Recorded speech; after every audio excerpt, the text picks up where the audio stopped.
Pode ir? Pode. 3, 2, 1 e... Bem-vindos ao Diretoria Podcast. Quem vos fala é o diretor Kleber Bittencourt. Muito bom estar com vocês aqui mais uma vez. Hoje o nosso podcast vai estar recebendo uma pessoa super especial, um amigo, conheço há muitos anos e é um cara, você vai gostar da história dele. Advogado, psicólogo, tá fazendo mestrado em Portugal e ele tá aqui de visita no Brasil e tá dando a honra pra gente de ter ele aqui no podcast. Vamos falar sobre momento pós-pandemia, vamos falar de criação, vamos falar do que der pra falar, porque a gente vai falando, isso aqui é um bate-papo e tá super, acho que vai ser super legal. Com vocês, Maurício Souza. Palmas para o Maurício. Fala comigo, Maurício. Estamos aqui nesse bate-papo, nessa essa coisa louca que é o Diretoria, que surgiu pra gente falar mesmo das coisas. O Diretoria fala disso, pra te preparar, né? O Diretoria fala disso, é de tudo que acontece na sala da diretoria, dos papos que a gente tem, ou que a gente já teve. Maurício, pra quem não sabe, foi um dos nossos primeiros professores de TTI. TTI, perfeito. TTI, deu matéria jurídica, sim, né? Sim. No curso de TTI. Eu falei de você com o podcast com a Fernanda. Lembro. O podcast que eu fiz com a Fernanda, eu falei de você. Então, assim, Maurício foi nosso professor, contribuiu muito aqui pra gente. Foi um momento da gente aqui que a gente tava precisando de muita ajuda. Eu falei, Maurício, cara, vem aqui, me dá uma força nessas minhas loucuras de trocar pneu andando aqui, fazer tudo ao mesmo tempo e essa correria. Mas se apresenta pro pessoal aí, fala pra mim, fala da tua história, fala da onde tu veio, fala pra onde tu vai. Fala aí. Sem dúvida alguma, é uma alegria estar com você aqui, né, Kleber, com sua família, e tanto tempo juntos, tantas histórias. Maurício, vou te falar, tem exatos 20 anos. Eu ia falar 18 a 20 anos. Não, 20 anos. Matheus tinha quantos anos? Não, cara, tem mais. Matheus tem quantos anos hoje? Matheus tá com... Não, vai fazer 20 agora em agosto. 20. Ele tava na barriga, então tem um ano antes no mínimo. 21 anos. No mínimo um ano antes. Sou bom de matemática não, mas 21, acredito que seja 21 anos. Não menos do que isso, 18, 19, 20 anos. Cara, de uma história muito legal, né? Tu tava lá no início, Sim. no nosso início aqui você tava. E é tremendo ver que vocês fizeram escolhas tremendas, né? Apesar das circunstâncias, apesar das dificuldades que naquela época todos nós enfrentávamos, você e Luciana decidiram por um caminho e hoje colhem frutos dessas escolhas. Das escolhas. Vamos falar de escolhas. Sim. Eu acho falar que de escolhas. A vida inteira a gente está sempre escolhendo. A gente não percebe isso. Cara, as escolhas são tão interessantes porque eu tava falando isso hoje de manhã pra Bia. Cadê Bia? Vamos almoçar, ótimo. Eu tava falando pra Bia hoje de manhã. Eu falei, Bia, ela me contou uma história. Eu falei, Bia, tem coisas que a gente faz escolhas que todo mundo que está ao redor da gente vai criticar. Às vezes pessoas muito próximas vão criticar a gente. E elas não vão entender as nossas escolhas. Mas as escolhas que nós vamos fazer, que nós fizemos, né, ou vamos fazer, elas vão levar a gente a um lugar que o preço que a gente vai pagar é a gente. Sim. Tanto boas quanto mais. E algumas escolhas que você faz hoje as pessoas não vão entender. E você tem que manter-se firme no propósito das suas escolhas, porque você tem que definir onde você quer chegar. Mas vamos falar de escolha. Conta primeiro conta a tua história. Eu conheço a tua história, mas tem que contar a tua primeira história pro pessoal. Kleber, eu cresci junto com 2 irmãos em Nilópolis. Tá com quantos anos, Maurício? Fala pro pessoal. Eu tenho 50 e alguns anos. 50 e alguns. Eu tenho um irmão mais velho, um irmão mais novo, que mora em Portugal também, e que tá lá com a família dele. E eu morei muito tempo em Nilópolis, toda a minha juventude. Veio da Baixada. Da Baixada Fluminense, né? Próximo de Nova Iguaçu, Mesquita. A galera raiz, né? Bem, né? Íamos pra Praia do Arpoador de chinelo, short, camiseta, com dinheiro só do trem e da volta comer um pastel, um joelho ali na Central do Brasil. Boa, né? E era diferente, né? Era um lugar que a gente saía de casa às 6 horas da manhã, chegava em casa às 8 horas da noite. Tranquilo. Sem nenhuma dificuldade. Lamentavelmente o mundo mudou e a gente também tem que entender essa mudança. E eu sempre olhava, quando eu ia para a Zona Sul, eu olhava aquelas pessoas lá na praia, olhava para aqueles apartamentos e aquilo né? Vinham várias perguntas na minha cabeça. Choque de cultural, de realidade, um choque assim. A gente olhava aquilo e muita gente, muitos amigos que moravam comigo em Nilópolis, nós íamos para lá. Especialmente tem uma amiga que hoje mora nos Estados Unidos há 30 anos, Jeane. Nós íamos juntos para a praia e a gente olhava para aquilo, a gente perguntava, será que um dia a gente vai morar aqui? Será que a gente pode morar nesse lugar? Será? Como é que vivem essas pessoas aqui? Eram vários questionamentos. Mas nós éramos felizes. Quantos anos? Você tá falando de adolescente? Eu tinha 12 anos, 13 anos. Sim, 13. Não, exatamente. Tranquilo. Tem uma dificuldade. 13 anos não tinha telefone, não tinha celular. É muito doido isso, porque isso era muito normal, né? Hoje é difícil. Hoje eu tenho uma filha de 13 anos que não dá pra deixar ela sozinha, por causa da realidade de hoje, né? Verdade. É difícil deixar andar sozinha, tal, violência, essas coisas todas. Mas com 13 anos você já se questionava? Já tinha essas questões na cabeça? Eu sempre tive muitas perguntas, né? E essas perguntas... Por isso que virou psicólogo doido. O psicólogo é doido. Tem uma área da psicologia que o psicólogo é doido. Deve falar disso. Tem que falar disso. Sim, a gente temos muitas perguntas. E acho que nem todas elas a gente vai encontrar na vida. É uma questão de acreditar que existe uma resposta ali na esquina. A gente vai até essa esquina e não encontra. E o melhor de tudo não é sempre encontrar ou chegar no lugar. Mas é todo o processo que envolve desde do teu questionamento, da tua autocrítica, perceber que você é responsável pelas suas mudanças. E o questionamento não pode gerar angústia. Ele tem que te conduzir para um lugar de resposta, mas essa resposta pode não vir. Eu acho que até gera essa angústia, uma angústia que faz você... gera uma ambivalência do sentido assim, eu quero mudar, mas tem um preço a ser pago. É o que a gente muito encontra no processo terapêutico, que é uma das etapas, né, da transformação, da mudança, a contemplação. Eu sei que eu preciso mudar, eu sei o que eu quero, eu sei que esse meu comportamento, eu sei que esse meu sentimento, essas minhas escolhas me colocam em um lugar de perigo, e ela é disfuncional, mas eu não sei se eu quero mudar mesmo. Eu sei que eu preciso, mas não sei. Precisa, mas não toma atitude para que aquilo aconteça. E fica nessa zona aqui de... E é geralmente nessa onda, nessa etapa de um processo, que muita gente fica para trás. Muita gente não é motivada, muita gente não consegue descobrir a porta que tem que passar, muita gente não tem a coragem de entregar o velho para conquistar o novo, porque a vida é sempre assim. Porque assim... Você está falando de 13 anos em Mesquita, não é? Em Baixada Fluminense, Nilópolis. 13 anos em Nilópolis. Pegamos Japeri, Central. Quer dizer, que é um diferencial, né? Assim, também eu não sei se é o diferencial para uma geração de hoje, né? Sim. De repente era muito normal naquela época. As gerações vão mudando, as idades vão mudando assim. De repente um jovem, que eu queria um jovem de 13 anos há um certo tempo atrás, não é o que é um jovem de 13 anos hoje. E ok, mas... Você com 13 anos começou a fazer essa análise e você estudava com o quê? Você estudava em colégio... Eu estudava em colégio particular, eu estudei no colégio Nilopolitano, depois pro Abel. Nilopolitano é famosíssimo lá. Sim, é um colégio raiz. Raiz de Nilópolis. Raiz, é Nilópolis. Você vê, eu não sou de Nilópolis, mas o Nilopolitano é falado no meio das escolas. E aí eu fui estudar, depois do Nilopolitano, eu fui estudar no colégio chamado Abel. Abel, Associação Brasileira de Ensino Universitário. Inclusive, tempos depois, eu dei até aula na universidade, no curso de Direito, Direito do Trabalho e Epistemologia, salvo engano. E fui para lá, para esse colégio, junto com meus irmãos. Mas já era um bom colégio. Inclusive, tem uma professora que até hoje me segue, encontrei na rede social, a professora Maura, que certamente vai estar nos assistindo. Vai assistir? Sim, é uma professora que me ensinou, aquela coisa, né?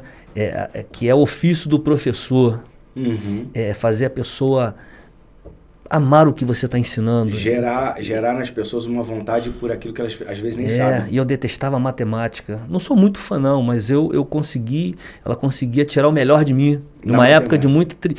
Eu era muito bagunceiro, cheguei a ser expulso do colégio. Sério, Maurício, era bagunceiro? Sério. Né? Tu viu o Maurício bagunceiro? Eu cheguei a ser expulso do colégio e fui estudar no colégio GPI, em Madureira. Caraca, GPI de Madureira. Consegui, na época, eu não sei, meu pai, eram 3 filhos. Meu pai, nós não éramos pobres de Maré de Si, mas tinha uma vida confortável. E aí eu acabei ganhando uma bolsa de 70% nesse colégio. Fiquei lá um ano e soube que havia um colégio em Itaguaí, na Universidade Federal Rural do Rio de Janeiro. Caraca, vai gostar de andar, né? É, De Nilópolis, Madureira e Itaguaí. Sim, a gente sempre está procurando, né? E aí, de repente, eu fui me inscrever nesse colégio, passei em segundo lugar na prova federal e fiquei lá mais 3 anos estudando e dormindo no colégio. Você fez o que na escola técnica? Colégio Técnico em Agropecuária, CETUR, colégio de excelência. Maurício, pelo amor de Deus. Eu tô doido aqui para chegar no momento que eu vou perguntar como é que um cara passa de direito para psicologia. Sim. Agora o cara faz técnico em agropecuária. Olha, eu não sei se parou ainda não, hein?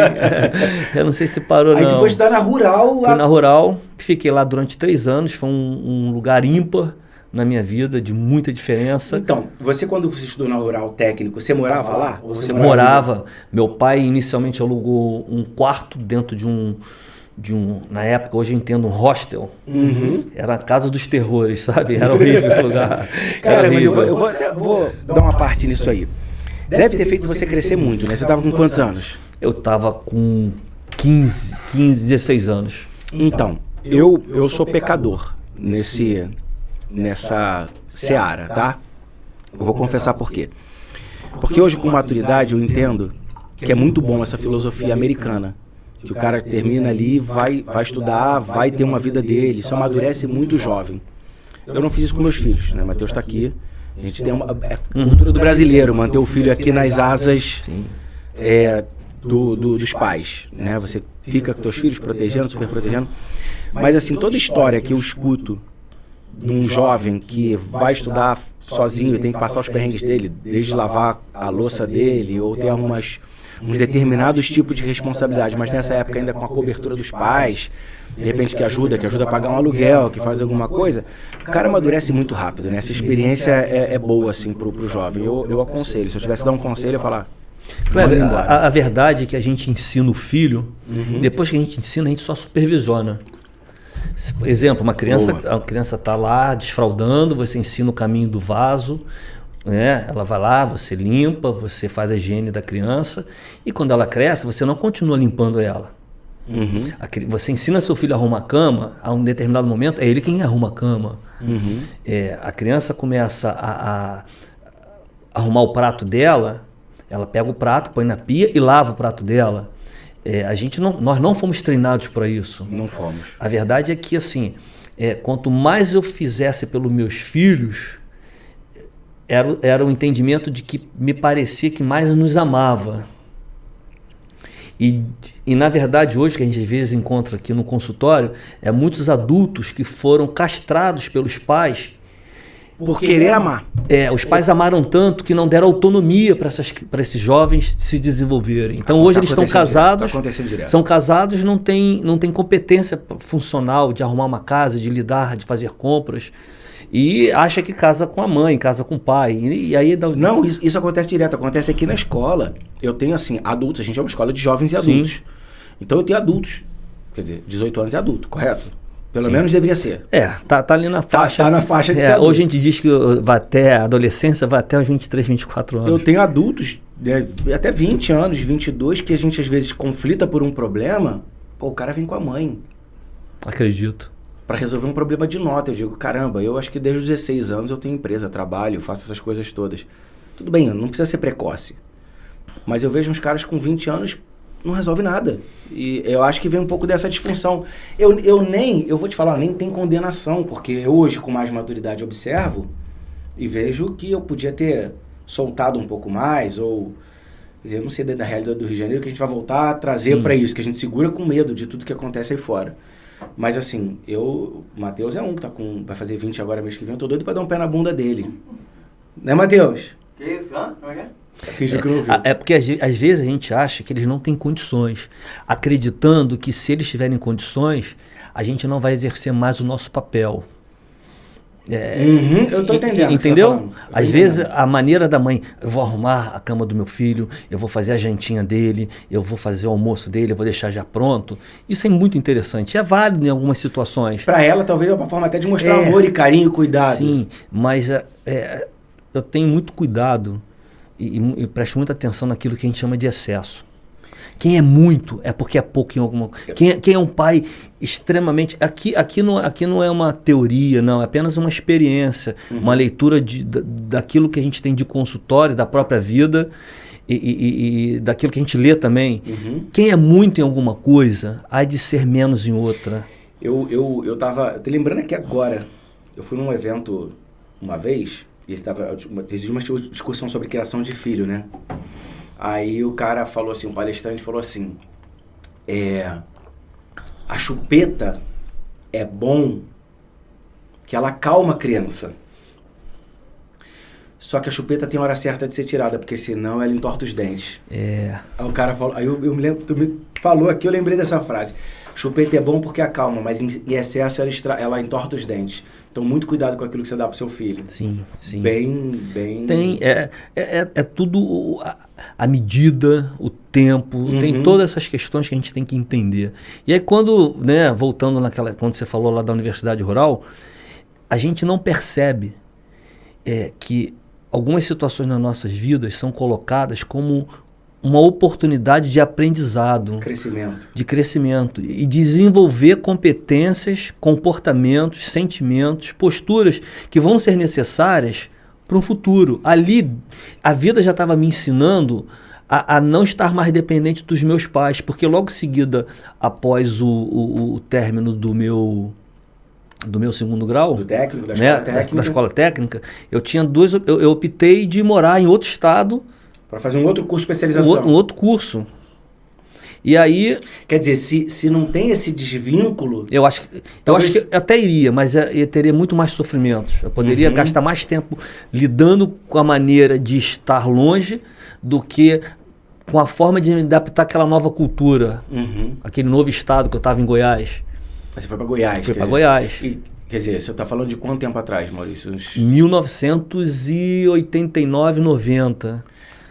Eu não estou nada contra o pessoal de Goiás, não, né? Mas o Rio de Janeiro era capital e lá era roça. Kleber, eu cheguei no aeroporto com 3 malas e não foi um táxi que foi me buscar, foi um amigo nosso que foi de bicicleta me buscar. Bicicleta com 3 malas? Com 3 malas. Eu pensando que no mínimo ia chegar uma Kombi.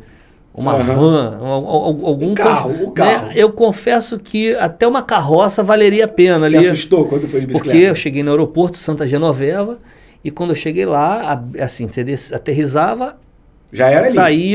Saía do elevador pela escada, entrava, já estava no saguão do hotel. Check-in, check-out do aeroporto, era tudo a mesma coisa. Quando eu botei a cabeça para fora, que eu peguei o orelhão e liguei, é o Maurício chegando, carioca, E daqui a 10 minutos nós estamos aí. Eu falei assim, deve estar parado em algum lugar. Daqui a pouco vem um rapaz, bem pobrezinho, bem esquisito. Aí olha pra minha cara e falou assim, você que é o carioca? Aí eu falei assim, tu também é carioca, pelo sotaque. Eu falei assim, sim. Eu falei assim, deixa eu pegar tuas malas aqui. Foi puxando as malas. Vamos pro carro. A porta não era nem de abrir e fechar do aeroporto ainda, né? E passamos. Aí eu olhei do lado assim, ele falou assim, você se importa de botar a mala aqui em cima? Ele puxou uma bicicleta. Aí eu falei assim, Mateus, como? E botamos as duas malas assim, a outra eu fui carregando pela mão. Agora vamos andando. E fomos andando, quase que 800 metros por areia. Tava 8 meses sem chover em Goiânia. E eu tinha aquele tênis famoso, Nauru, né? Eu com medo de pisar naquela poeira, estragar, que aquilo ali era caríssimo. Era caríssimo, né? E pronto. E foram experiências que eu tive nesse lugar tremendas. Isso é muito legal porque as experiências, essas experiências acumuladas contam muito para um profissional, né? Porque não é só o conhecimento adquirido, né? Por isso que eu acho que você vê tanta gente que... Não sei, posso ser leviano, você pode até me ajudar nisso, mas você vê muita gente que estuda uma profissão, entende tudo aquela profissão e nunca exerce aquilo, falta-se a vivência da profissão. Eu sempre digo para as pessoas, cara, se me perguntar entre faço um ensino regular ou um ensino técnico, eu digo, faz o técnico. Sim. Eu acho que traz ali um fazer, uma responsabilidade, já uma visão mais profissional, acho que aquilo ali acrescenta para o cara de qualquer forma. Acredito. Entendeu? E ainda mais essa experiência que você teve de morar sozinho, se desvincular aí, eu acho que dá um diferencial para a vida do cara E ali a gente foi ganhando etapas, vencendo algumas etapas, distância. Meu pai, salvo engano, foi uma única vez lá com a minha mãe, achou o lugar que eu morava horrível, porque só tinha telhado. Não tinha celular, né, Maurício? Não tinha celular, Hoje não em tinha dia nada. você pega isso aqui e faz uma chamada de vídeo. Oi, olha aqui como é que é o lugar que eu moro. Eu lembro de poucas pessoas no telefone. Você devia ser a mesma coisa. Não tinha. Às vezes você ligava pra casa de um vizinho e falava, vou ligar a tal hora, pede pro meu pai tá aí. A primeira vez que eu tive celular, não, que eu tive acesso a um celular, o celular era desse tamanho. E eu fiz questão, porque era emprestado ainda. Uhum. Eu fiz questão de botar ele dentro da mala, tava na faculdade de Direito, eu fiz questão de botar ele dentro da minha mochila e descer no pátio da faculdade, ligar para fazer barulho para todo mundo saber que tinha um celular. Pô, agora eu vou tirar onda. Quando eu chego na sala de aula, a professora fala assim, olha, tocou alguma coisa dentro da tua mochila. Aí eu falei assim, meu celular. Aí quando eu tiro o celular, parecia um walkie-talkie, desse tamanho. Aí eu, só um momento, professora. Aí não tinha ninguém, eu fui para lá de fora, né? A psicologia explica. Explica. E aí, rapaz, foi tremendo. Mas aí você vai pra Goiás, né? Goiânia. E aí lá você decidiu ser advogado? Não. Assim, eu sempre gostei de trabalhar com gente. Uhum. Eu entendo que o que me realiza é ouvir histórias, é entrar na vida das pessoas, é construir com as pessoas, é motivar as pessoas. E passei um tempo em Goiás e fui enviado para um trabalho social para Portugal. Ah, você já foi a Portugal? Você já tinha experiência quando eu tinha 20 anos. 20 anos. Fui morar em Portugal e fiquei lá uns 2 anos. Eu não sabia disso, Maurício. Não? Pra mim você tinha ido pra Portugal agora. Eu não sabia que tinha ido lá, já tinha morado lá. Fui morar com uma tia que morava lá, minha irmã mais nova da minha mãe. Aham. E fiquei lá um tempo e voltei pro Brasil porque era a direção de voltar, né? Tem coisas na nossa vida, né, Kleber, que a gente não consegue entender o porquê. E a gente perde muito tempo tentando descobrir esse porquê. Eu tenho muitos porquês que não foram respondidos. E graças a Deus. E todos têm. Sim. O problema é que tem gente que paralisa no porquê. É o que eu costumo dizer, e a gente vai falar isso mais na frente, não importa o que te aconteça, o que te acontece, o que falam. O importante é o que você faz com isso. E eu não tinha problema nenhum, voltei para casa depois de 6 anos não morando mais com os meus pais. E sempre é uma adaptação nada fácil. É uma adaptação inversa, né? Porque assim, tem padrões de comportamento, tem coisas dentro de uma casa que você tem que respeitar. E é seu pai, e a sua mãe, são seus irmãos. E você já não cabe mais naquele lugar. E aí eu conversando com meu pai falou assim, meu filho, por que você não faz curso de direito? Você fala bem, você gosta de conversar, você é estudado, gosta de ler. E olha, foi uma das palavras mais certas que eu tive na minha vida. Foi obedecer o meu pai. Uma pessoa que nunca teve estudo, se eu não me engano, meu pai teve até a 5ª série. Qual é o nome do pai? O nome do meu pai é Manuel João Souza Júnior. Mas a origem do português é do seu pai? Meu avô era também português. Mas a minha descendência portuguesa não veio da família do meu pai, vem da família da minha mãe. Entendi. E aí meu pai fez, eu fui fazer a faculdade de Direito. Não tinha dinheiro para pagar. Quer dizer, você sai de Nilópolis, vai para técnico Goiás, Goiás, Portugal e voltou para Nilópolis. Para Nilópolis. A gente sempre tem a oportunidade de voltar ao lugar para consertar algumas coisas. Isso é bom, hein? E ali eu precisava, depois de tanta experiência, eu precisava olhar para minha família e ter um respeito maior, uma compreensão maior da dinâmica, da maneira que eles pensavam e perceber o quanto aquilo fazia parte da minha vida e o quanto eu poderia melhorar, porque é muito fácil, né, Kleber? Hoje a gente criticar nossos pais se eles nem tiveram o que nós temos. Eles nos deram o que deram. E o melhor de tudo é aceitar as incompetências, as ausências, as insuficiências deles. Parar nisso, dizer, eu moro aqui na Baixada, eu não consigo um bom emprego, eu perdi isso, perdi aquilo, isso é bom. Mas isso não muda. É lícito.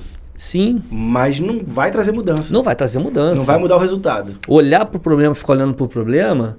É que loucura, né? Porque assim, vou voltar. É uma indignação, isso tudo gerou numa indignação do menino de 13 anos. Sim. A indignação, uma vontade de Sim. querer mudar. De querer mudar. E a gente não tem nada contra quem quer ficar no lugar onde está. O cara vai Sim, levar a vida claro. inteira dele feliz ali, naquele lugar que ele tá. E ok, a vida é dele, né? Mas aí eu vou voltar numa das primeiras frases que a gente falou sobre a escolha, né? Um menino de 13 anos, olhando aquela diferença, ou de repente querendo viver alguma coisa diferente, ou olhar para aquilo tudo e falar, cara, eu também posso alcançar isso aqui, fez algumas escolhas que levaram ele a conhecer um mundo maior do que aquele mundo limitado. Sim. Que ele vivia ali, que ele nasceu, né? Tem uma história de que tem um sapo que estava dentro de um poço ali, de um fosso. Uhum. E viveu ali a vida inteira com a família. E de repente houve uma enchente. E o sapo, quando subiu e verificou, viu que o céu era muito maior do que aquele pedacinho que ele via lá de baixo. E ficou muito angustiado. E falou assim, gente, eu vivi 20 tantos anos aqui nesse brejo, nesse buraquinho aqui, achando que o céu era daquele tamanho.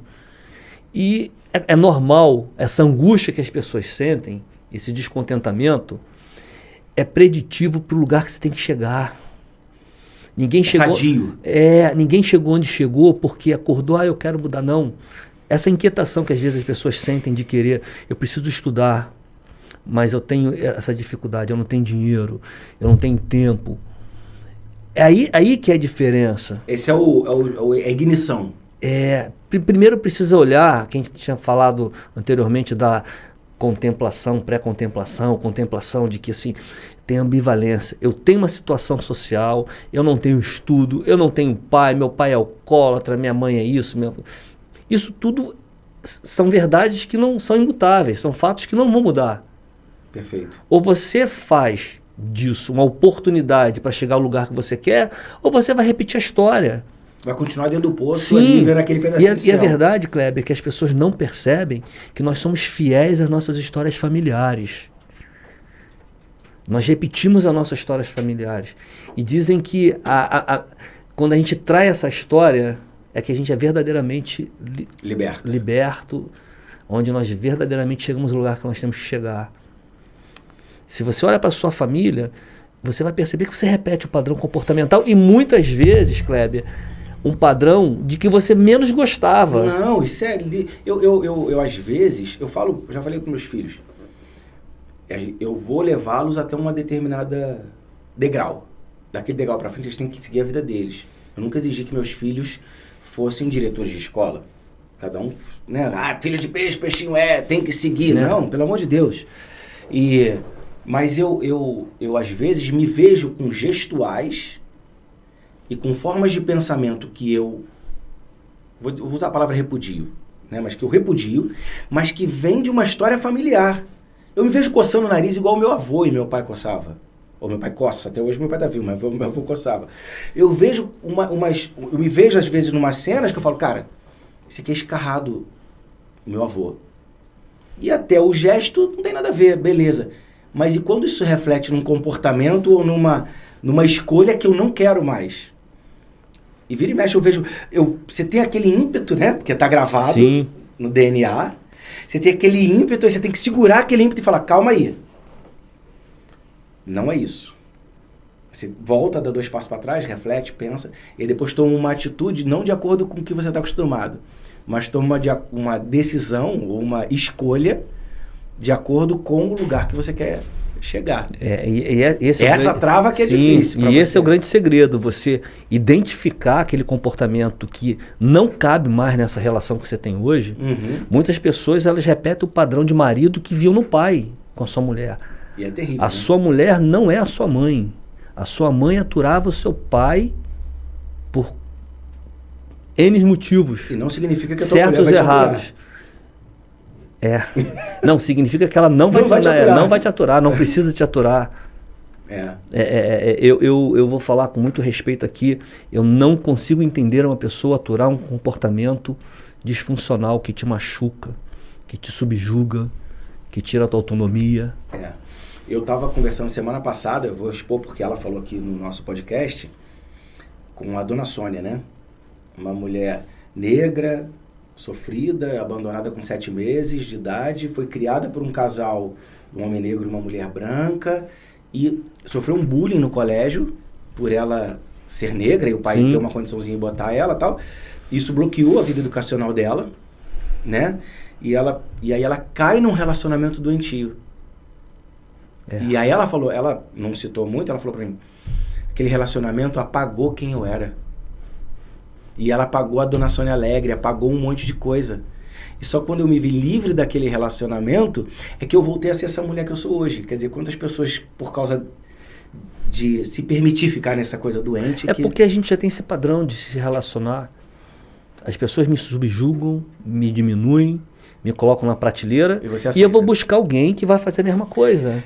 Maurício, enquanto você, né? Tem muita gente que se subjuga, se permite estar nesse lugar. No potencial completo por causa, às vezes, de uma migalha de alguém. Sim. Sentimental, né? Uma migalha sentimental. E porque, na verdade, a gente sempre está tentando buscar as nossas fragilidades de criança nesses relacionamentos.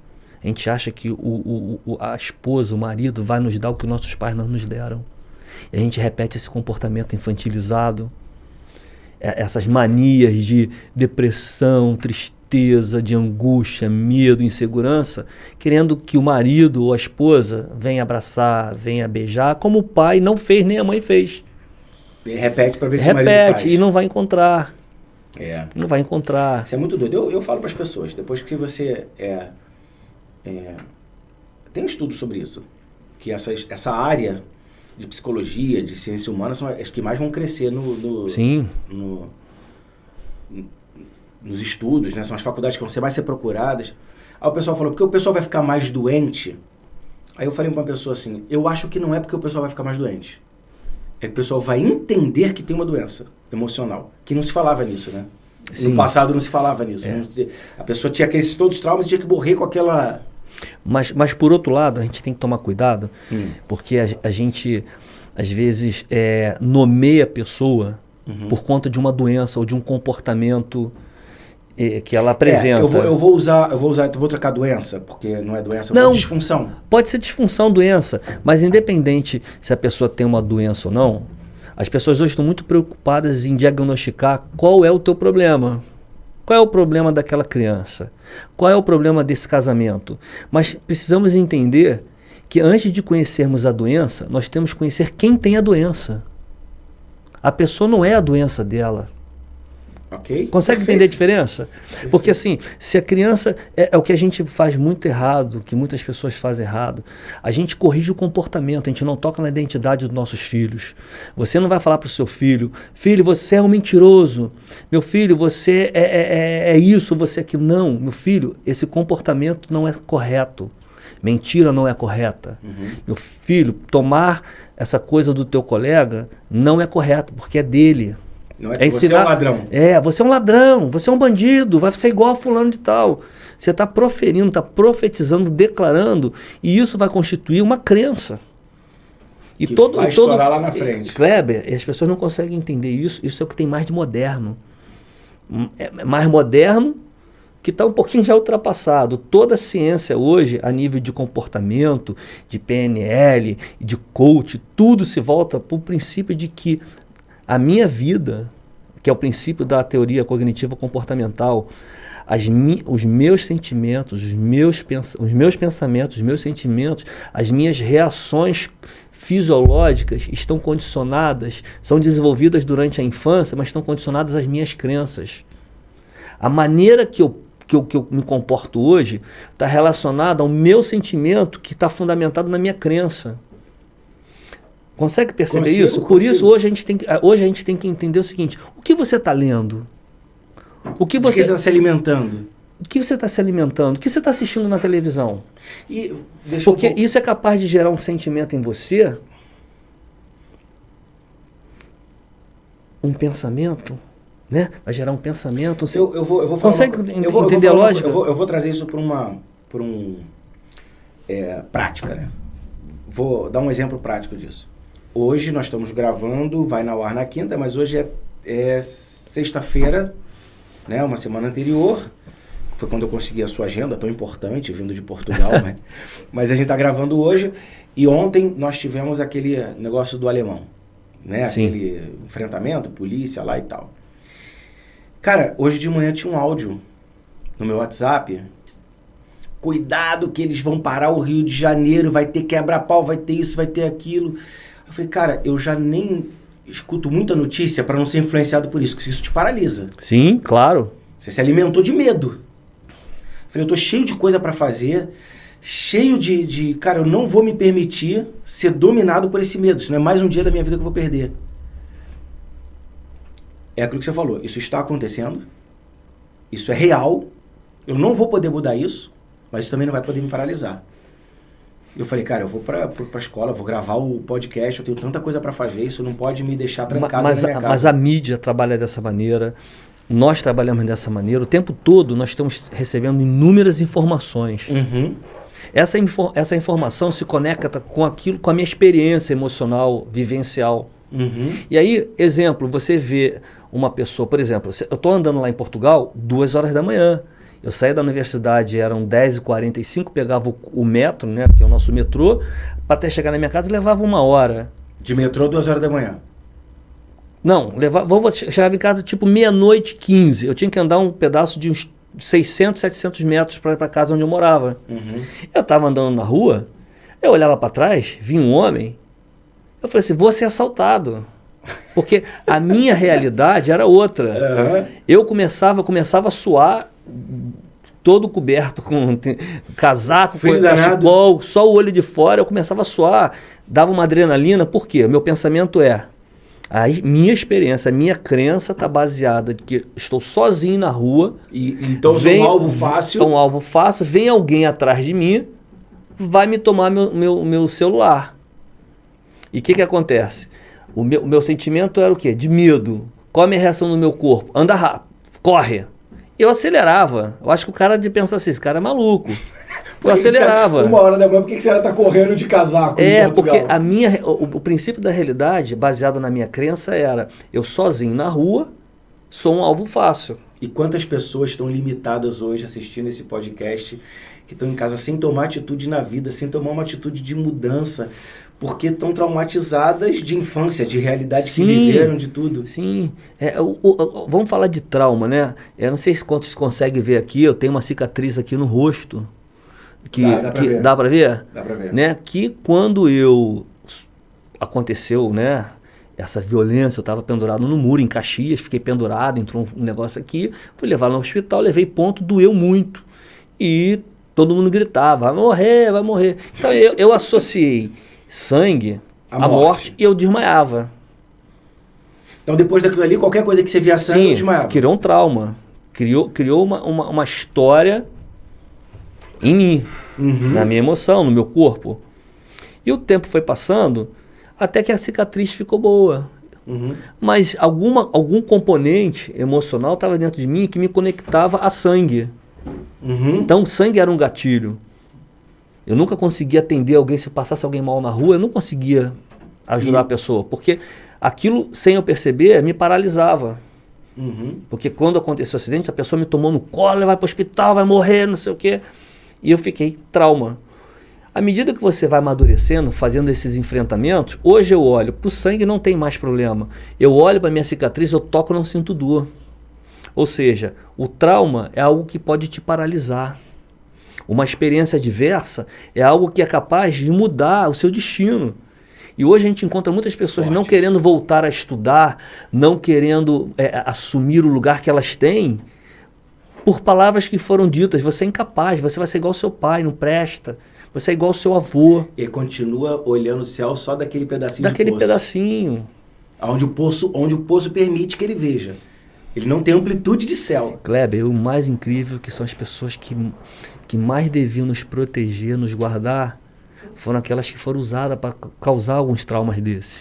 Por causa da ignorância. É o que eu estou falando. Porque elas repetiram as mesmas histórias. E eu vou te falar, não dá... eles são culpados, mas não dá para inserir culpa, porque foi só aquilo que eles tiveram. Não tinha acesso. Mas a responsabilidade de mudar é minha. Não é do outro, né? Culpar alguém, quando você termina um casamento, é muito fácil. A culpabilização... Você quer um café?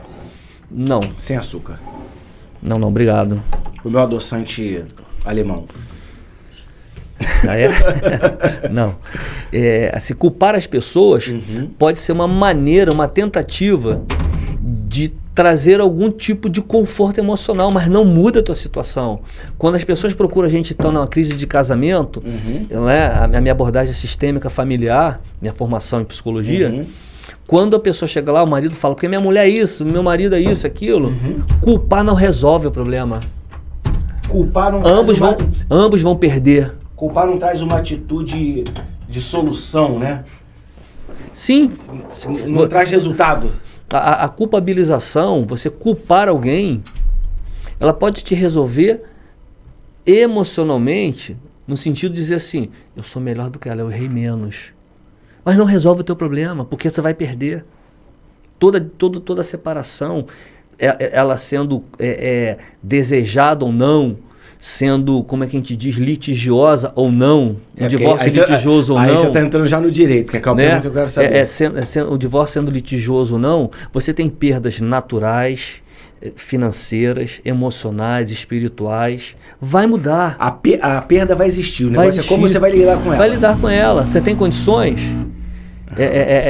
Mas ele foi mais culpado. Tá certo que às vezes dentro de uma abordagem jurídica, a culpa pode resolver algumas questões de pensionamento, pode resolver uma questão de indenização civil, ok.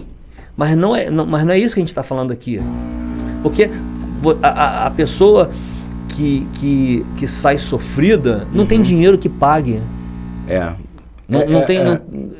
O dano é muito grande, né? Eu entendo que a única maneira dessa pessoa conseguir ter paz com ela e ser liberada, ela primeiro se perdoar. Pergunta assim, por que eu me permiti estar numa situação dessa? Cara, porque ninguém é culpado sozinho. Eu vou te falar. A gente podia fazer um podcast aqui só falando de perdão. Que eu acho que rendia horas, né? Porque isso é uma outra entrave muito grande das pessoas. Sim. Agora, se eu for ter que citar rapidamente, a gente acha que perdoar o outro é mais fácil. Pô, o cara me feriu, perdoar o outro é mais fácil. Cara, mas você falou uma coisa aqui. Se perdoar acho que é muito mais difícil. Eu acho que se perdoar é muito mais difícil do que perdoar o outro. Sim. Não é nada. O perdão não é fácil. O perdão é que as pessoas estão acostumadas, e não é o tema aqui nosso, não é um sentimento, é uma decisão, uma escolha. Eu decido olhar para aquela história e assim, nós somos livres, fazemos o que nós quisermos, mas toda escolha te leva para um lugar. Voltamos ao início do nosso papo. É sempre escolha. Que escolha hoje eu faço diante quantos cursos você fez? A pergunta é, durante o processo da pandemia, eu fiz isso para um cliente meu que estava questionando, passou a pandemia, eu falei assim, ok, se eu não tenho dinheiro para fazer o curso para a faculdade, ele queria fazer uma faculdade de não sei se era engenharia e tinha um projeto para morar no Canadá, eu não lembro exatamente. Eu falei para ele assim, quantos cursos você fez durante a pandemia que poderiam ou que podem ainda fazer com que você tenha um curso superior em engenharia nessa tua área, te destacar? Você fez curso Você quer morar onde? No Canadá? Você sabia que no Canadá se fala inglês e fala francês? Você fez um curso de francês, mas eu não tinha dinheiro, não. Na internet tinham vários cursos. De graça. De graça. Eu falei assim, e eu vou abrir um parênteses aqui, eu fiz 21 cursos online durante a pandemia. Tá bom, amor, você não é referência. Eu não tinha nada para fazer em casa. Eu não tinha audiência, eu não podia atender no consultório. É verdade, online ainda não tinha uma normativa do CRP para atender online. Depois que a coisa veio se formatar com muito cuidado, com muita ética, com muito, né, porque era algo novo a ser enfrentado, eu fiz 21 cursos. Caraca. Eu falei assim, eu vou ficar em casa fazendo o quê? Reclamando que a política, porque o governo, porque não tem dinheiro, porque tem vacina, não tem vacina. E peguei, olha que eu fiquei, ainda peguei Covid, fiquei 4 dias que eu achei que eu fosse morrer mesmo. Mas o que eu ia fazer? São as escolhas, né? Você escolheu mudar e fazer diferente para todo mundo. E a pergunta que hoje eu faria, se alguém tivesse em qualquer lugar que a gente vai estar, é a pergunta que eu faria, e hoje eu faço para as pessoas que estão nos assistindo aqui, se a tua escolha hoje está te levando para o lugar que você quer chegar. Para quem você ligou hoje, o que você leu hoje, o que você comeu, contribui para a dieta que você quer? Tudo escolha. Agora, culpar o outro... O que você falou para sua esposa? O que você falou para os seus filhos? Sim, o beijo que você não deu, o abraço que você deixou, a ligação que você poderia ligar, obrigado. Agradecer, né? Sim, gratidão. Hoje em dia o cara não precisa nem esperar o cara atender, não vai mandar uma mensagem de WhatsApp. A maneira... Essa é tremenda. Né? A maneira que você atendeu o cliente da tua empresa vai fazer ele voltar? Se o teu patrão, se o teu chefe, se a tua coordenadora visse a maneira como você falou no telefone, a conexão que você estabeleceu com o cliente, olho no olho, bom dia, boa tarde, se ela visse, ela aumentaria teu salário? Ou ela te mandaria embora? Ou ela te mandaria embora? Porque isso não tem nada a ver com salário, isso não tem nada a ver isso tem a ver com valor. Eu valorizo o que eu estou fazendo. Em algum tempo agora, lá em Portugal, né, para a gente, como advogado, eu posso advogar, eu só levar a documentação. E como... Você pode exercer o direito tranquilo em Portugal? Tranquilo, só que assim, eu tenho que gastar mais tempo estudando porque... Tem a legislação local lá. Então a gente trabalha indicando pessoas para fazer nacionalidade, essas questões lá, Brasil e Portugal. Eu fui limpar algumas casas, algumas não, só num dia eu limpei 6. Para poder pagar os seus estudos. Sim, foram quase 18 banheiros. É muito maneiro isso, E eu saí daqui assim, meu escritório de advocacia é com um grande amigo meu, era sócio de um grande amigo meu, né? O Maurício Terciotti, o Dr. Maurício Terciotti é uma pessoa, um exemplo para mim de postura, de advocacia, alguém digno, um dos poucos advogados que eu conheci com ética, um escritório tributário tremendo. Eu fazia parte da área trabalhista, que é a minha formação, e assim, estava nos parceria, várias parcerias com vários outros escritórios no Rio de Janeiro, e a minha advocacia também é individual, e estava lá limpando o banheiro. Porque tinha um propósito. Tinha um propósito. E olha, assim, até limpando o banheiro, nessa empresa que eu trabalhei, eu fui chamado para ser gerente, para ajudar todo mundo a limpar. É o diferencial da né? E assim, eu não me sentia menos do que eu era por estar lavando o banheiro, porque, como nós estávamos falando aqui anteriormente, não é o que eu faço, não é o que eu tenho, é quem eu sou. As pessoas perderam a pandemia. Cara, não vamos falar disso porque isso é uma pergunta, isso é uma coisa muito legal. Eu quero entrar nesse assunto, que esse assunto vai ser top. Mas deixa eu só construir um elo de ligação aqui. Você voltou para casa com 20 e poucos anos. Sim. Seu pai te deu uma palavra para você estudar direito. Sim. Você estudou direito e se deu muito bem como advogado. Sim. Eu lembro que você advogou para muita gente legal, sim, nos escritórios maneiros. E como é que faz o vínculo do cara que estudou direito para passar para psicologia? O cara já é doido. Estudou zootecnia para passar direito. O cara já é doido. Mas como é que é o direito? Como é que você faz essa ponte? Porque eu te conheço há muitos anos, eu sei que você advogou muitos anos, você fazia isso bem, mas eu vejo um brilho no teu olho para psicologia. Né? Eu sou um psicólogo que estudou direito, eu não sou um advogado que fez psicologia. Entende a diferença?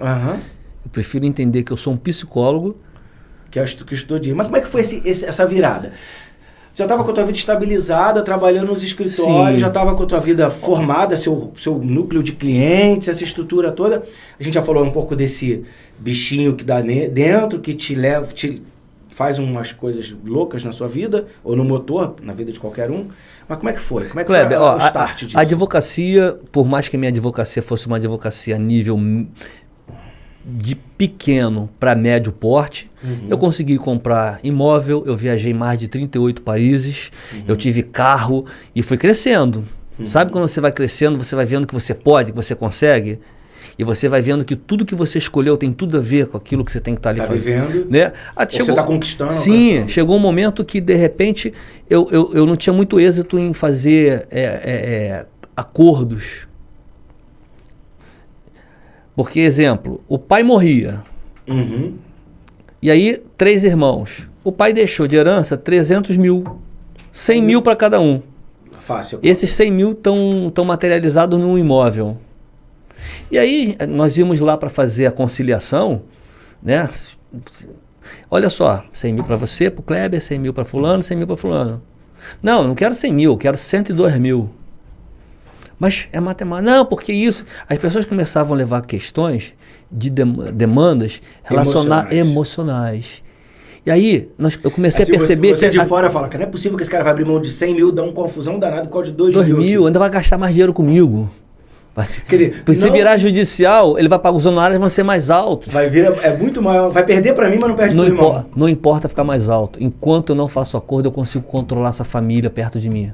Mesmo que longe, eles não vão me esquecer. Caraca, era tudo. Aí eu falava assim, aquele marido, aquela mulher, né, eu vou inverter aqui, a mulher traiu o marido, a mulher foi desonesta, não cumpriu com aquilo, e aí o marido não quer dar o divórcio para ela não quer mais ele não quer dar o divórcio. Aí que você olha para esse marido, tem uma mágoa, mas essa mãe aqui, essa mulher aqui, sempre deixou claro que não queria. A história dele não tem nada a ver com a mulher, tem a ver com a mãe que um dia abandonou ele. Na verdade, quando ele, quer dizer, emocionalmente ou subliminarmente, assim, no subconsciente dele, não é que ele tá abrindo a mão da mulher, ele tá abrindo a mão da mãe, ele não quer, e ele não dá o divórcio porque ele ainda fica ali controlando. Exatamente. Paga. É uma forma dele manter o contato. Manter o controle da situação, por mais que... Isso começou a me gerar angústia, porque assim, eu preciso entender esse cara que não quer abrir mão desse lugar que ele tá. Que lugar é esse? Porque, na verdade, é o lugar de filho abandonado. O divórcio ia libertar, mas ele não quer essa liberdade. Não quer liberdade. Ele não sabe lidar com a liberdade que ele tem que ter. Enquanto ele estiver amarrando a mulher, ele acha que tem o domínio. E aí isso foi... Falei assim, eu tenho que estudar, porque esse negócio de deixar... Porque a justiça é assim, 2 pessoas não entram em acordo, elas elegem o Estado juiz para decidir. Então, esse homem aqui vai decidir o teu direito e os seus deveres. E muitas vezes, esse homem que está aqui pode decidir não conforme a lei, por isso existem os recursos. Ele não olhou a lei, aí eu vou recorrer para uma instância superior, o tribunal, dizendo ao tribunal, olha, juízes aqui, desembargadores, esse juiz aqui foi parcial, não observou a lei tal, foi tendencioso. E aí aquilo começou a me dar angústia. E eu falei assim, não, eu vou cuidar de pessoas também. Eu quero cuidar de pessoas também. Eu quero entender esse juiz, eu quero entender essa mãe que abre mão de um filho, eu quero entender esse pai que abandona o filho, eu quero entender essa criança, esse homem que matou essa mulher. Né? E hoje a minha especialização em Portugal é exatamente essa. Fazendo isso, né? A minha especialização é mestrado em psicologia forense. Eu trabalho justamente, a gente estuda justamente essa mente desse homem. Cometeu um crime. O que a gente chama em Portugal de perturbação, enquanto a gente chama aqui de transtorno. Que perturbação é essa? Essa pessoa tem capacidade de ser reinserida no ambiente social. A pena está chegando ao final. Como é que é a reintegração dela? Você, na verdade, vai ser capaz ou autorizado de uma pessoa, quando estiver voltando para a sociedade, você fazer um laudo, se ele tem condição ou não. Por aí. A gente não consegue determinar se ela vai cometer ou não o mesmo crime, mas a gente consegue ter, no mínimo, indícios do perfil dela, se ela está ou não adequada. Mas, lamentavelmente, as pessoas não perdoam, a sociedade precisa ainda ser treinada, precisa acolher essas pessoas. Mas, assim, a transição da psicologia, do direito à psicologia, vem nesse viés de você... hoje as famílias, as pessoas que eu atendo no consultório, né, elas falam de uma insuficiência paterna, materna. Elas não receberam. Cara, eu vou te falar uma coisa, assim, eu não tenho escola regular, né? Eu trabalho com adulto. Mas a gente tem muito relacionamento. Eu tô numa família de professores. Minha cunhada é professor, meu cunhado é professor, minha irmã é professora. E isso não precisa estar envolvido nesse mérito, não. Acho que esses grupos de WhatsApp aí de escola, você até percebe isso. as famílias, os pais estão abandonando a educação dos filhos na mão da escola. É verdade. E a escola é para trazer conhecimento, não seria para educar. A educação vem de casa. Não, eles delegaram. Delegaram para a escola. Não, é mais fácil. É mais fácil, ele não quer responsabilidade. Porque... E o cara vai na escola e briga com a escola porque a escola não está educando. Cara, a educação é de casa. A escola passa conhecimento. O nível de conhecimento que eu estou passando pro seu filho é bom, então a educação é sua. E assim, de nível de discussão, de falar assim, cara, fatalmente seu filho está repetindo o que ele está vendo em casa. A agressividade do seu filho não vem da escola, não. Não, isso é fato, isso não precisa... ser grande estudioso. Não tem como. E é aí, claro que existe algum... E aí o adulto quer responsabilizar a escola pela agressividade do filho, que é fruto do que ele viu em casa, não do que ele viu na escola. Sim. E aí, assim, é isso que você está falando. As pessoas estão abrindo mão e é terrível. Hoje, lamentavelmente, a sociedade pede a esse pai e essa mãe uma questão financeira para sustentar. A mãe teve que sair de casa, a mulher teve que conquistar o espaço dela, e com isso delegou o papel da maternagem para a babá, para a avó, para a irmã mais velha. E aí... As consequências são... O problema da disfuncionalidade é quando aquele que tem que fazer o papel não faz. Exemplo, quando eu tenho que ser pai, não sou pai do meu filho, eu sou amigo. Quando eu sou mãe, eu sou casada com meu filho. Consegue perceber? Isso faz sentido? Eu já disse, meu filho está aqui. Não está aqui. Vou ir para lá agora, não é mais ele, é a Bia que está ali. Mas eu já disse pra ele várias vezes, eu falei, cara, me desculpa, esse negócio de eu sou seu pai, eu sou seu amigo, não. Eu não sou seu amigo. As pessoas não podem confundir que eu não sou o melhor amigo do meu filho, nem o melhor amigo da minha filha. Eu amo os meus filhos. Mas tem muito pai querendo ser melhor amigo do filho. E assim, eu falei pra ele, eu não sou seu amigo. Eu sou muito mais do que isso. Isso aí é um item do conjunto pai. Não, você cumpriu o papel só de pai, você vai ser um grande amigo dele. Grande amigo, é isso que eu tô falando. Eu falo pra ele isso. Mas não me veja como um amigo, porque senão você vai me confundir como um amigo de colégio. Os nossos filhos precisam chegar pro amigo e falar assim, meu pai hoje tá assim, meu pai é chato, meu pai... Precisa dizer. Porque tem um dia que eu tenho que ser o outro papel que não é só seu amigo. Exatamente. Eu não sou obrigado a só bater palma pro meu filho. Olha, é possível que as pessoas percebam isso. E aqui não há nenhum sentido de generalização, com todo respeito a outras pessoas que pensam de outra maneira. Toda vez que há um divórcio, o marido sai ou a mulher sai, os filhos ocupam esse lugar. Entendeu? Perfeitamente. E para a mulher é muito bom quando o filho ocupa o lugar do pai. Mas o mal que isso faz, aquela relação, aquela estrutura familiar, tem consequências terríveis, né? E aí a gente, para mim o papel de doença, o nome, se fosse, defina doença. Doença é quando um organismo não desempenha o papel para o qual ele foi feito. Se o filho é filho dentro de casa, o filho não fala na hora que o pai está falando. Consegue entender? Isso não é autoritarismo, não. Isso é uma outra parte. É um dos elos amigos, tem um respeito, tem toda aquela questão que está envolvido o pai. Eu sempre falo com meus filhos, né, na relação, olha como o seu parceiro trata a mãe e o pai. Não vai te tratar melhor. Perfeito. Não vai tratar melhor, Kleber. Se o rapaz não respeita a mãe, ele não vai te respeitar. Você tem 2 filhos, né? Sim. 2 filhos atletas. E um deles estudou aqui com você. A Maria Eduarda fez aqui, né? Ô, Bia, tem foto aí deles? Sim.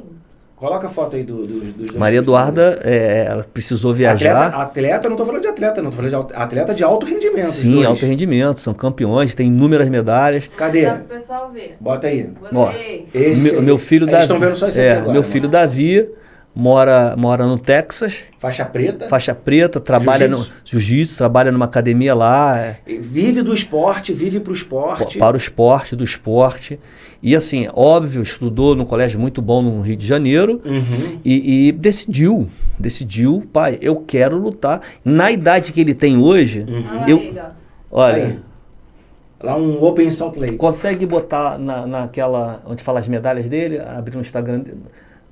Lá na bio, na bio dele. É. Abre a bio do Davi.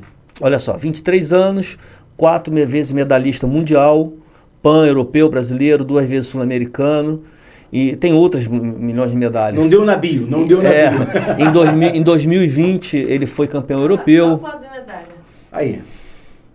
Não, o cara é... E assim, na idade que ele tem hoje... Você imagina que quando eu te conheci eu dava cascudo no Davi, né, mano? Sim, sim. Não dá não pra pegar E de tem um frente, nosso não. amigo que quebrou, rachou o braço Lembro dele, né? o Thiago brincando com ele, quero ver o jiu-jitsu Thiago e tal. fazer isso Quero ver o agora. Thiago pegar o braço dele hoje. E assim, ele fez uma escolha. E falei para ele, filho, inicialmente, queria muito que ele fizesse medicina, que fizesse odonto, Dá um frio na barriga direito. de uma profissão tão Quando estável quando quanto ele me o disse atleta. que ele não iria ser um profissional como eu sou, Uhum. confesso, lá no fundo me deu uma angústia. Mas só falei para esse filho, o que você for fazer, faça o melhor, seja o melhor. Meu filho, com a idade que ele tem hoje, com a idade que ele tem hoje, eu não alcancei o que ele já alcançou. Com 23 anos, o que Ele ele conhece, já... eu acho que ele conhece 18 estados nos Estados Unidos. Viaja desde... História familiar, a gente estava falando, a gente repete. Desde 14 anos, meu filho já vai para longe de casa. Já começa a ir embora. Não são todas as histórias que são ruins, né, mano? Tem coisas que tem que ser repetidas que são boas. Tem coisas que eu repito do meu pai. Meu pai são boas. Sim, meu pai era mágico. Teu pai era mágico? Meu pai fazia um monte de coisa. e eu toda Tirava o coelho da cartola. Não era coelho, não. Fazia a faca chorar. Como é que é isso, mano? Depois a gente faz. Vai dizer que agora tu tem uma habilidade mágica. Meu pai era uma pessoa engraçada, minha mãe era uma pessoa engraçada. E aí minha filha, né? Meu filho, Essa é a Duda, põe a Duda aí. A Duda também, hoje mora comigo em Portugal. Duda mora com você. A Duda se formou no IPA aqui. Sim, e teve um momento que ela teve que ir para os Estados Unidos, treinar lá. E precisava concluir. E esse foi um momento difícil, porque o estudo é importante, Kleber. Você ter um curso técnico é importante. Hoje a gente está vendo que o emprego vai acabar.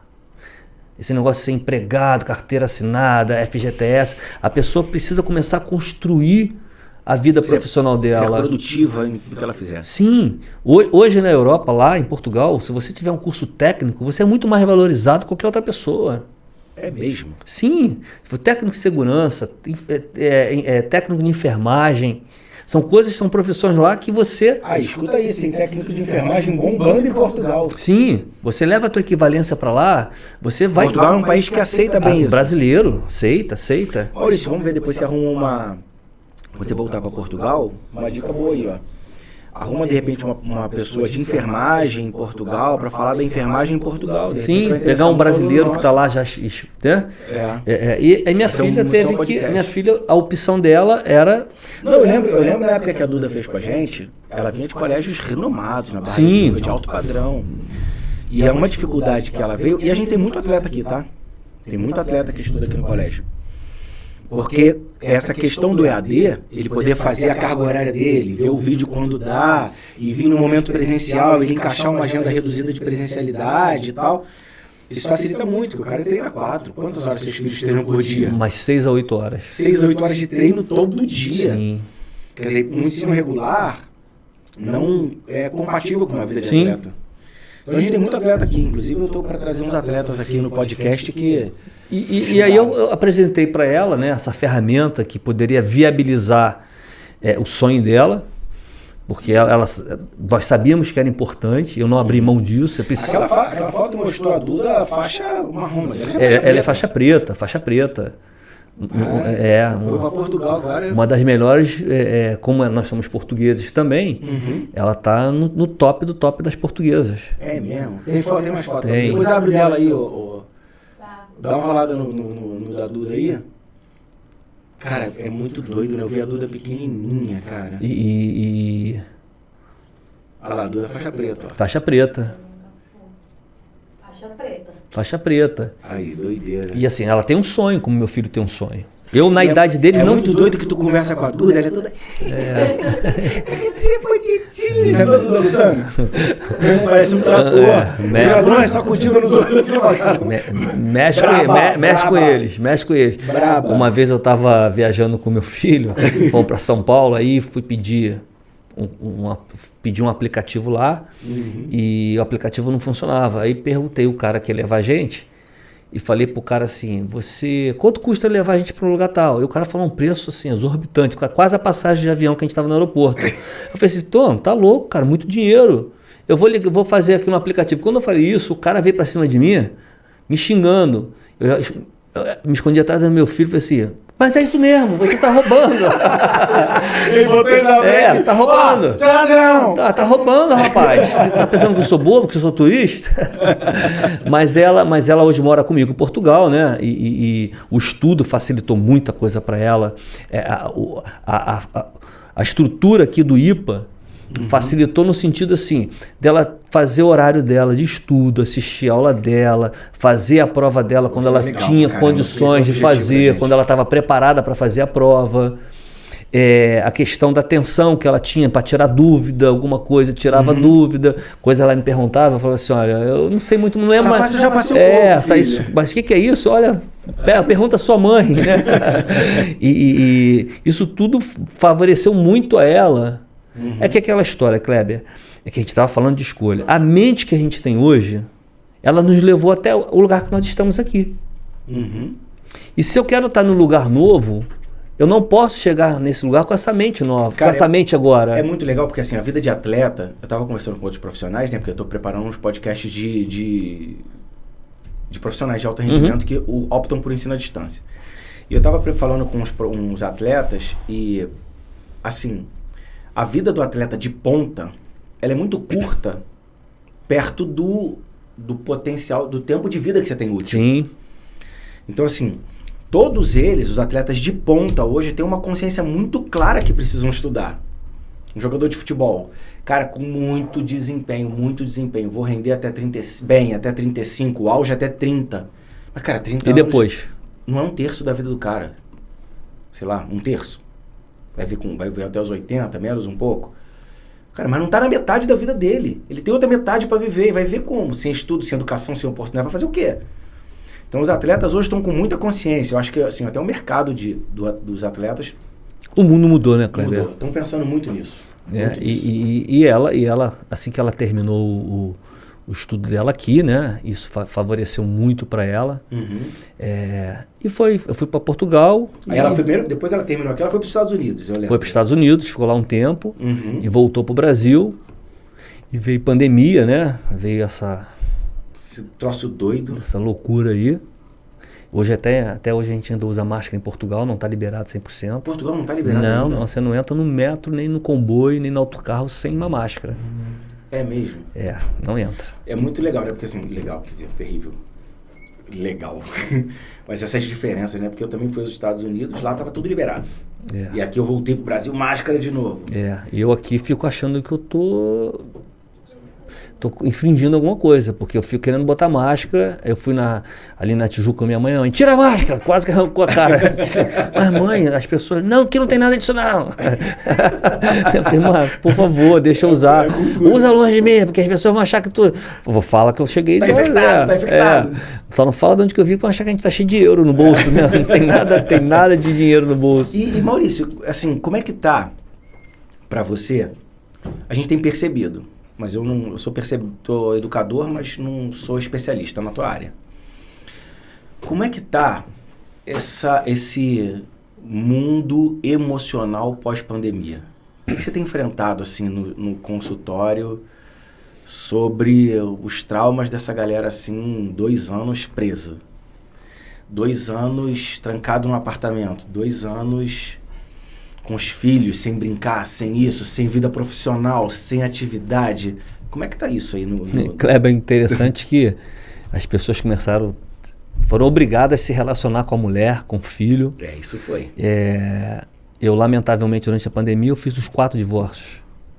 Durante a pandemia? Durante a pandemia. Porque quando o marido chegou em casa, ele teve que conviver com a mulher. Que não era obrigado. Né? Porque durante a semana ele estava no trabalho, só dormia e Com os filhos. com os filhos, então... Aumentou o índice de agressão.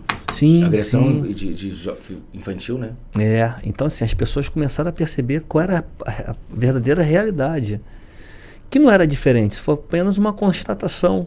Só se constatou aquilo que as pessoas negavam. Sim, porque nós temos a habilidade de gerar atividades, de nos ocuparmos para não enfrentarmos algumas verdades que precisam ser enfrentadas.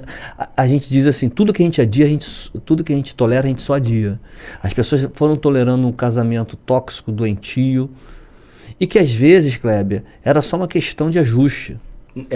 Era fuga mesmo. Fugia de resolver o problema. O que é mais triste hoje, as pessoas se amando, se separando. Identifica isso, Maurício? Sim, tem pessoas que se amam, elas não conseguem lidar com a diferença. Elas se amam. Uau, esse é forte, hein? Elas estão dentro do casamento, mas não conseguem entender a dificuldade do outro, respeitar o tempo do outro. E se separam. E tem muita gente que está casada hoje, a gente casa por amor, concorda? Mas a gente nem sempre... Deveria casar por amor. Mas também outras pessoas não se separam por falta de amor. Há outros interesses dentro da relação de casamento que fazem com que a relação se perpetue. Se é saudável ou não... Não vou nem entrar nesse mérito. Mas tem filhos, tem negócios, tem dinheiro... Tem questão habitacional, investimentos. Tem questão de status social. Sim. Então, assim... um casamento, assim, é completamente disfuncional, né? Porque não está junto pelo propósito correto. Está junto pelo propósito errado. E o pior de tudo é quando mascara. Porque quando mascara, irmão, aí não tem solução. Eu sempre penso que há sempre uma chance de mudar. Sempre. Restauração, mudança, sempre a palavra para mim final. No consultório, a gente não... A pessoa chega pensando que vão mudar, resgatar o casamento, e o resgate que ela tem é o divórcio. A pessoa fala assim, poxa, pensei que meu filho fosse para terapia melhorar. O cara piorou, mas piorou no sentido dele, mas o cara está muito mais livre. Piorou na visão da outra pessoa, mas que não é mas o cara... Às vezes até se entendeu. Perfeito. Ele tem mais peso de fazer aquilo que ele estava fazendo, porque também não era errado. E a pandemia, essa questão do casamento, as pessoas não conseguem lidar com a diferença. É aquilo que a gente fala, né? O problema não é você pensar diferente de mim. O problema não é você ser mais velho ou mais novo do que eu. O problema não é a tua profissão, você está empregado ou desempregado. O problema não é a sua mãe, não é o seu pai, não é a sua ex-mulher. O problema não é o seu ex-marido. O problema é como nós vamos lidar com essa situação. Eu acho que as pessoas se fantasiavam dos personagens e a pandemia expôs uma realidade do que elas realmente são, ou o que elas deveriam ser. E elas não suportam mais, não suportavam mais o que elas são. Elas estavam escondidas atrás do carro, atrás da profissão, atrás do relógio, atrás do poder de compra. E para elas eram aquilo. E a pandemia tirou isso tudo. Sim. A gente fala da pirâmide da crença, né? Quem eu sou está aqui, é base. Quem eu sou. O que eu faço vem em segundo plano. O que eu tenho é consequência. A pandemia tirou o carro, tirou o emprego, tirou muitas atribuições que você fazia e só sobrou você. Quem é você? Foi difícil. Você é o pai, você é o filho, ou você é o homem que traz a comida para casa, ou você é o homem que tem um carro bom, ou você é o amigo que tem a casa com sauna, com piscina. Quem você é? E as pessoas foram obrigadas a lidar com a sua própria pessoa. E aí ele tinha casa com piscina, não era para ele e para a família dele, era para mostrar para os amigos. Sim. Não pode botar os amigos para casa, pira. Ó, eu assisti uma coisa dessa na internet aí, que a pessoa falava assim, você guarda o seu melhor talher, a sua melhor toalha para a tua visita, tu não põe para os seus filhos, não põe para o seu marido.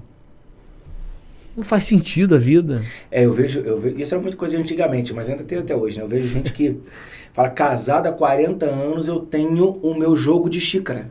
de tomar café. Eu ganhei no meu casamento. E nunca usou. Só usa uma vez ou outra, guarda. Vai tomar um café naquilo, é um esporro. Ó, tu vai tomar café na minha xícara de 40 anos, hein? Não é mais importante o convívio, é importante a xícara. A xícara. É. E aí, eu acho que isso sempre existiu. Eu acho que a pandemia veio só evidenciar algumas imperfeições na parede. Sei. Sabe? Quando você começa a olhar direito a pintura, não. Sempre teve ali aquela infiltração. A pandemia obrigou o cara a não fugir mais de ser pai, não obrigou o cara a fugir mais de ser marido, e aí é uma realidade, às vezes, que as pessoas não estavam enfrentando, né? Eu acho que também, assim, analisando pelo que a gente está vivendo agora depois da pandemia, a pandemia também levou a uma falta de empatia tremenda dos outros. Eu não sei, eu tenho sentido dificuldade. Vou explicar como a falta de empatia. Todo mundo estava na pandemia, certo? Todo mundo passou por esse problema junto. Liberou da pandemia. Quando liberou, ele esquece que o mundo estava parado na pandemia. Eu tenho que fazer isso. Mas, querido, você fez tudo o que você teria que fazer no período da pandemia? Não tive. Mas esse é o meu direito. Querido, o mundo parou. E aí quer culpar alguém por uma necessidade de recuperar 2 anos que não vai recuperar em 6 meses. Isso, educacionalmente, as pessoas dizem que vai demorar, sei lá, 20 anos. Eu não tenho dado qual era, mas é muitos anos para recuperar a vida dessa criançada que ficou sem estudar, sem ter relacionamento. Esse ato aí, né? Esse ato. E as pessoas, assim, estão sem empatia nenhuma. Parece que a pandemia acabou. Quando a pandemia acabou, ou não acabou, não sei se acabou ou se não acabou. Acabou legalmente, mas não acabou na realidade. Eu não vou entrar nesse mérito de questão, que não é a minha especialidade. Mas quando decretou-se no Brasil que não tinha mais essa pandemia, esse status, as pessoas vieram muito agressivas dentro de casa. Acho que eu tenho que viver 2 anos em 6 meses. E aí esqueceram que estava tudo parado na pandemia. E um quer responsabilizar o outro. Eu quero brigar, eu quero jogar no outro meus 2 anos parado. Eu tenho sentido isso. Não sei como é que tá para você. Não, eu acho que é por aí mesmo. Na verdade, a gente sempre está atribuindo ao outro as nossas faltas. É mais fácil, né? Querer que o outro me dê aquilo que eu não dou conta de me dar. Cobrar do outro aquilo que eu não dou conta de assumir em mim. É sempre achando que o outro é mais lento e menos capaz do que poderia não ser. Eu exijo que as pessoas me deem o que eu também não estou entregando. E quanto à prestação de serviço, é exatamente isso. A gente quer que a pessoa me entregue um documento, quer que a pessoa me forneça alguma coisa, esquecendo, né, como você falou, é falta de empatia, de colocar no lugar do outro e colocar a lente que o outro usa para ver se você consegue enxergar o que ele está enxergando. Aquela pessoa que às vezes nos atende, ela perdeu uma mãe, perdeu um pai, tem um filho chorando em casa. Ou não recuperou ainda a estrutura e está vindo aqui te atender.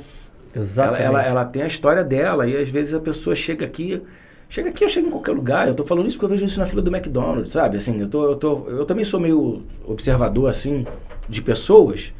Acho que a profissão da gente, minha profissão não é exata, né? Sim. Mesmo sendo, é uma profissão de pessoas. E eu tenho observado as pessoas, assim, estressadas por muito pouco, ficaram trancadas em casa e tomam uma fechada no trânsito e se explode como se... Mas não aconteceu nada.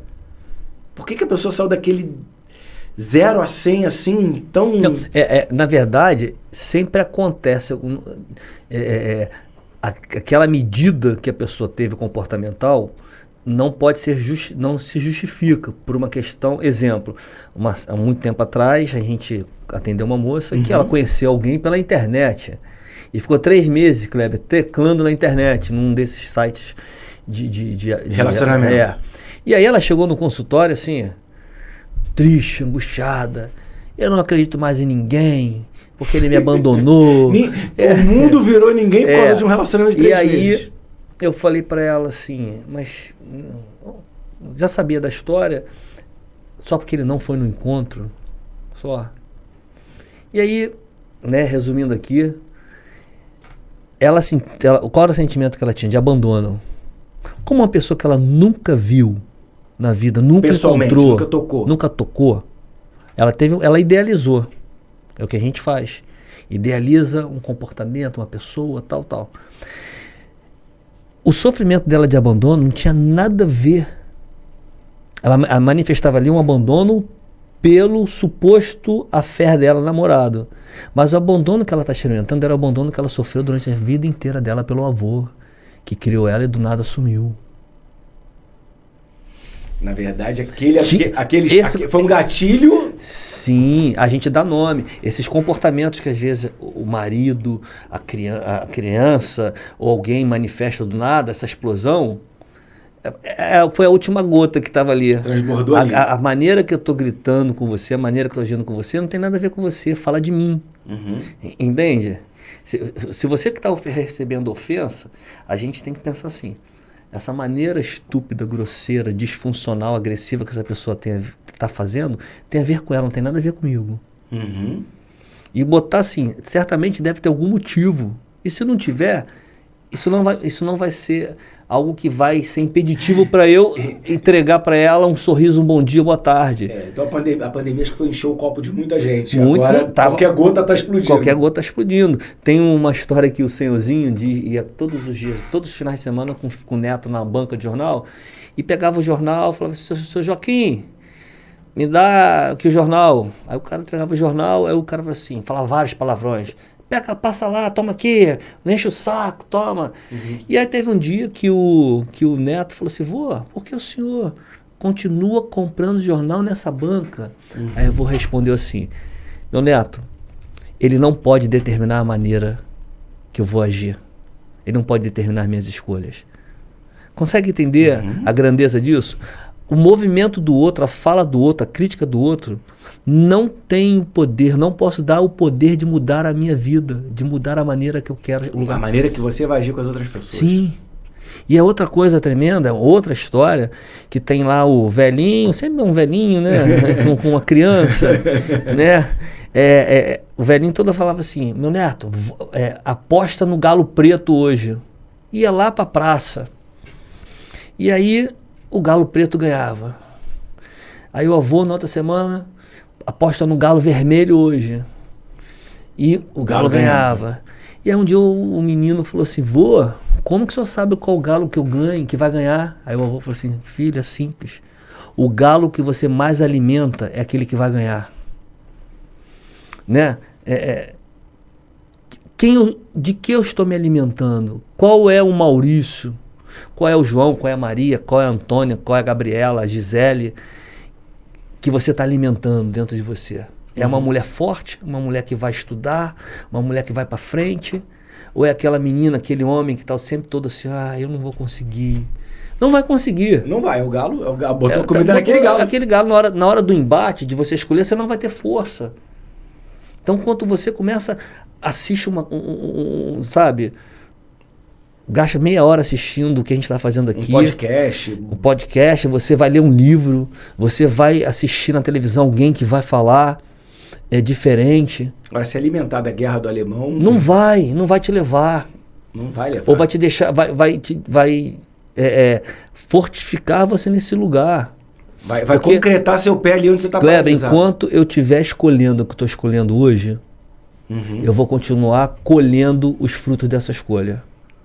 Okay. Enquanto eu estiver olhando só o meu problema e me alimentando dele, eu vou colher consequências. Agora, se eu mudo a minha maneira de pensar, se eu presto atenção no que eu estou gastando meu tempo olhando, ouvindo, o que eu estou me alimentando, quais são as conexões com as pessoas. As pessoas que você está se relacionando. Me relacionando. O que eu estou lendo? O que eu estou vendo na internet? Eu gasto mais tempo no Instagram sabendo da vida dos outros. O tempo que as pessoas gastam vendo Instagram, fizesse um curso de inglês online, meu Deus! Estavam mudava a estrutura TOEFL, fazendo TOEFL. Conseguindo... Consegue... Isso faz sentido? Claro que faz sentido. Poxa. Então, assim, o que eu estou alimentando os meus olhos? Os nossos olhos, os nossos ouvidos vão ser atraídos por aquilo que alimenta a nossa alma. E nossa alma, muitas vezes, os nossos desejos não são os melhores, porque eles estão contaminados com uma vida de quê? Aquilo que a gente falou, uma história, um trauma. Uma situação que te faz botar os olhos na mesma coisa e vai repetir a pessoa fala assim, pô, tive um casamento, o meu marido era violento. Casei com outro violento. Eu falo, minha querida... Você que tá fazendo escolha por homens violentos. Porque a tua necessidade é ter um homem violento. Você não sabe estar com um homem que vai te amar, que vai te respeitar. Isso não é atração. Tem dedo podre. Isso não é dedo podre. É vulgarmente dito como dedo podre. Mas mas não é dedo podre. É o teu sistema emocional que te atrai por essas coisas. Porque você sabe lidar. Quando um homem mau, violento, te agride, você já sabe qual é a dor. Quando alguém te trai, você já sabe. Parece que não, mas está alimentando aquela ferida sua que você gosta de... Não, parece não. É. É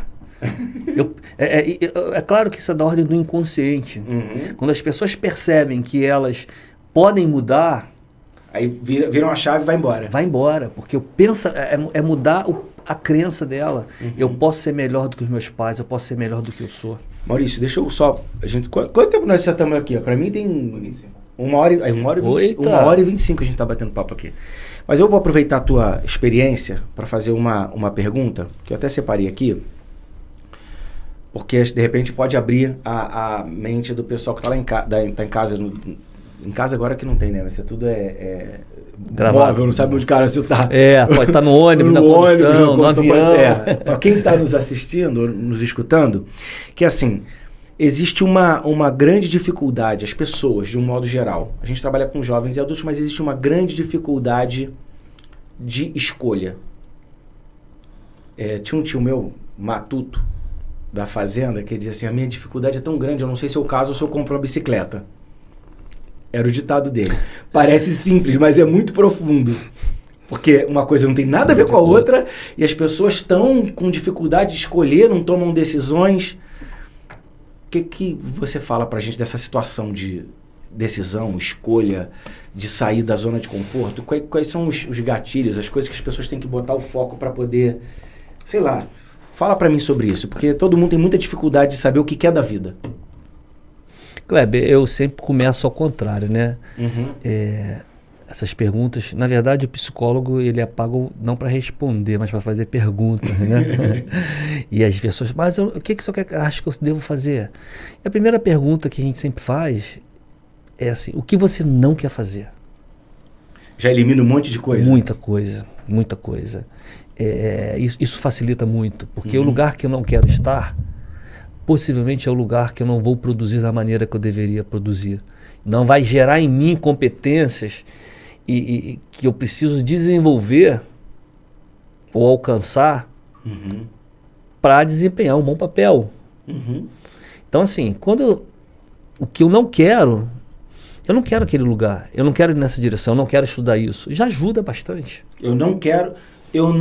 Sei lá, vou voltar no início do nosso podcast, com 13 anos, não é errado. Eu sabia que eu não queria morar onde eu morava. Não queria morar onde eu morava. E para isso eu tinha um caminho. Qual era o caminho? Estudar. Não que o lugar que eu morava fosse um lugar ruim. Ou indigno. Mas não me cabia. Cabe para outras pessoas. Eu conheço amigos que moram e são felizes. São prósperos lá, têm filhos maravilhosos, têm um casamento por excelência. Mas para mim não cabia. Era o seu não. Era o meu não. Só que a pergunta é, o que eu não quero... o que me motiva a não querer aquilo? Porque eu não me sinto capaz, porque às vezes a pessoa fala assim, eu não quero fazer medicina porque eu não vou ter dinheiro. Não. A pergunta é assim, se eu tivesse dinheiro, se eu tivesse condições financeiras, se nenhum obstáculo financeiro fosse levantado para eu realizar meu sonho, eu ia querer ver medicina? E a pessoa me responder sim, depois de dizer ou não me responder sim, eu falo assim, então... Ok. Há fatores que estão te limitando. Fatores que são legítimos. Crenças limitantes legítimas. Tem as ilegítimas, tem a legítima. Agora, essa legitimidade... Eu posso alterar esse quadro? Sim. Claro que pode. Posso. Olha só, vou dar um exemplo do que você falou. Quer dizer, você teve que abrir mão de tudo no Brasil para alcançar o seu objetivo de ter o seu mestrado. E você decidiu trabalhar para uma empresa de limpeza para poder complementar a sua renda. Nas minhas horas de folgas, para poder com um objetivo. Sim. O problema é que você decidiu trabalhar pelo seu propósito e arrumar o dinheiro da forma que fosse não era impeditivo. O problema é que o cara quer conquistar aquilo sentado no sofá. Quem colhe o que não planta é ladrão. Consegue entender? Lógico. Colheu aquilo que ele não plantou. É ladrão. Colhendo, alguém plantou. Pra estar lá, alguém plantou. Agora, quando eu trabalhava numa empresa de multimarketing, e eu via as pessoas com muito êxito, e acho que você teve nessa época do meu lado também, não, né? Não. Multimarketing não. Multinível não. Multinível, essas coisas aí. Eu ganhei, nos meus 3, 4 primeiros meses, eu ganhava 5, 6 mil reais. Eu fui gerente com 3, 4 meses. Não era muito difícil. Por que não era muito difícil? Porque eu tinha que fazer aquilo toda hora, todo dia. E aí eu via que a pessoa deixava de viajar, deixava de comer, deixava de se divertir e só apresentava aquele programa, aquele projeto. Aí um dia uma pessoa falou para mim assim: Maurício, se você não deixar de comer, deixar de se divertir, não se privar, e falou outras coisas que a gente poderia fazer, por causa do teu sonho, você não merece o teu sonho. Consegue entender a diferença? Então eu estava pagando o preço para aquele sonho. Sim. Se você não pagar o preço do lugar que você quer chegar, você não merece esse lugar. Agora, ninguém que está no lugar que está, chegou por acaso. O cara herdou. Ele pode ter dado, mas se ele não tiver competência intelectual, funcional, ele quebra o negócio. Como a gente tem várias histórias. O cara... É tanta verdade que hoje já é provado que depois de 2 anos, 99% daquelas pessoas que tinham muito dinheiro, que ganharam dinheiro em reality, dinheiro em Mega Sena, quebraram. É mesmo, não sabia. Porque não dão conta, não dão conta. Não tem estrutura. Você vai botar sandália, vai botar tênis de marca, uma pessoa que só andou de sandália, chinelo, vai dar calo. O pé dela não cabe ali dentro. As pessoas que mantiveram o padrão depois que ganharam, elas tiveram um apoio emocional, um apoio psicológico, apoio. E Kleber, essa roupa não cabe mais aqui. Porque enquanto nós não nos desfizermos do velho, a gente não tem um novo. A pessoa que ganhou uma grana, ela ganhou nessa condição. Mas para manter essa grana, ela não pode, porque aquela mente que ela tem não cabe aquela... Você entende? Eu sei como é que é. Você sabe a coisa mais triste é quando você chega em Portugal. Eu conheço muita gente, Maurício, muita gente, mas muita, que tinha uma pessoa, era uma pessoa, tinha uma postura, tinha um padrão de atendimento, de caráter, não sei nem se a palavra correta é caráter, mas tinha quando ganha dinheiro, se perde. Eu nem sei se perde, eu acho que elas revelam quem elas são mesmo. Né? Mas se perderam completamente. O cara que tá numa situação, tem um casamento feliz, ganha dinheiro, sente um poder e vai trair a esposa. Sim. E aí isso bagunça a vida inteira, porque o cara não tá preparado para estar naquele... Kleber, antes do casamento, né? Nós temos a nossa amiga ali que casou recentemente, não foi? Temos uma amiga aí que casou recentemente. Né? E, olha só, ela conheceu, namorou, noivou e veio o casamento. Porque se ela tivesse não passado por essa etapa, ela estaria dentro do casamento como uma namorada. Brigou, vou para casa da mãe. Um comportamento que não é compatível para aquela posição que ela alcançou. Né? Então assim, tá no namoro, brigou, vai para tua casa 2 dias sem se falar. Não quero te atender. Ficou noivo, brigou, vou para minha casa, sábado a gente fala. Agora, casou, brigou, vou para casa da minha mãe, é incompatível. É imaturo. A estrutura que você tem, ela não tem solidez, vai romper. É o que acontece com todos nós. Passar por um curso, fazer um curso técnico, porque você quer ser o quê? Quer chegar nesse lugar? E você está aqui. Há um caminho a percorrer. E só, Kleber, só nós podemos percorrer. Não dá para ninguém percorrer. Não dá. A história é tua. Ninguém tem o direito de ter a autonomia da tua história. É a tua história. Você é o escritor dela. E a escolha que a gente faz hoje... Olha, a escolha do cônjuge, a escolha da religião, a escolha da profissão são escolhas que determinam o destino. Eu costumo dizer assim, eu acho que já falei isso até para essa pessoa que casou. Sabe essa pessoa que casou? eu falei pra ela assim, pra essa pessoa o seguinte: a nossa vida é cheia de pequenas escolhas. Todo dia. Você escolhe a roupa que você vai usar. Sim. Você escolhe o caminho que você vai pro trabalho, a forma que você vai. E as capacitações das pequenas escolhas te preparam para as grandes escolhas. Você não toma grandes escolhas todo dia, Sim. mas as pequenas escolhas te capacitam para as grandes escolhas. E eu falei para a pessoa: você já se observou como você toma as pequenas escolhas? As grandes escolhas, elas não podem ser tomadas por emoção. Elas têm que ser tomadas por razão, com muito pensamento. Não pode As nossas emoções, elas podem deturpar a realidade. deturpar a realidade, atrapalhar a consciência de uma escolha correta, uma escolha sadia. A escolha emocional nem sempre é sadia. Eu não sei, eu não posso usar. Eu não sei se tem uma história, né? Ela diz que tinha uma mulher que estava chorando, muito triste, por uma situação que o filho. Do Maurício não, que ela estava ali chorando de um lugar e tinha um filho que não tinha comida para o filho, não tinha água, não tinha nada. Ela chorava. Até que alguém falou assim: para de chorar, o poço está ali na tua frente. Entendeu? Uhum. Ela tava se julgando que o filho ia morrer, que eles iam morrer porque não tinha água, não tinha provisão. E ela estava no deserto, e a água é a vida. Com a água ela faz tudo. E a emoção dela estava atrapalhando ela enxergar, porque logo em seguida ela parou de chorar e viu o poço. A nossa baixa autoestima, o nosso sentimento de não pertencimento, o nosso sentimento de incapacidade, nosso sentimento de que eu não vou conseguir, de comparação com o outro, coisas que a gente tem feito por tanto tempo na nossa vida, podem estar nos impedindo de olhar aquela fonte de água que está ali do teu lado. Maurício, eu acho que podem, você está sendo educado. Eu vou dizer que impedem, cara. Impedem porque, assim, são várias coisas que impedem. Pessoal, momento jabá. Cadê o Instagram do Maurício? Corta aí, pega o profissional aí pra fazer jabá. Tem um momento jabá. O outro momento jabá eu mesmo faço. Eu faço o tempo todo. Cadê? Aí na tela. Olha lá a tela, marca do IPA, ó. É tudo eu que patrocino aqui. O pessoal fala: posso falar? Pode falar o que você quiser. Sou eu que patrocino isso aqui. Mas foi tão rapidinho, Bia. Cadê?